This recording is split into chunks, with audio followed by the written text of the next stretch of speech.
জানানো যাচ্ছে যে মাননীয় প্রধানমন্ত্রী শ্রী নরেন্দ্র মোদীজি দূরদর্শী পরিকল্পনায় বিকশিত ভারত গড়ার লক্ষ্যে ট্রাইবাল কমিউনিটির সার্বিক উন্নয়নের উদ্দেশ্যে আগামী 18ই মে 2026 থেকে 25শে মে 2026 পর্যন্ত বিভিন্ন এলাকায় বিশেষ সচেতনতামূলক ক্যাম্প ও কর্মসূচির আয়োজন করা হয়েছে।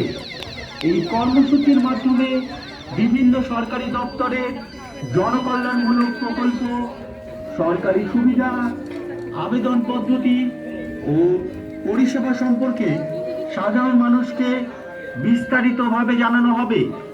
অতএব সকল ট্রাইবাল কমিউনিটির মানুষকে অনুরোধ করা হচ্ছে যে নির্ধারিত স্থানে উপস্থিত থেকে সরকারি প্রকল্পের সুবিধা গ্রহণ করুন এবং অন্যদের এই বিষয়ে অবগত করুন। ধন্যবাদান্তে কুমারগঞ্জ ব্লক প্রশাসন, কুমারগঞ্জ, দক্ষিণ দিনাজপুর। একটি জরুরি সরকারি ঘোষণা।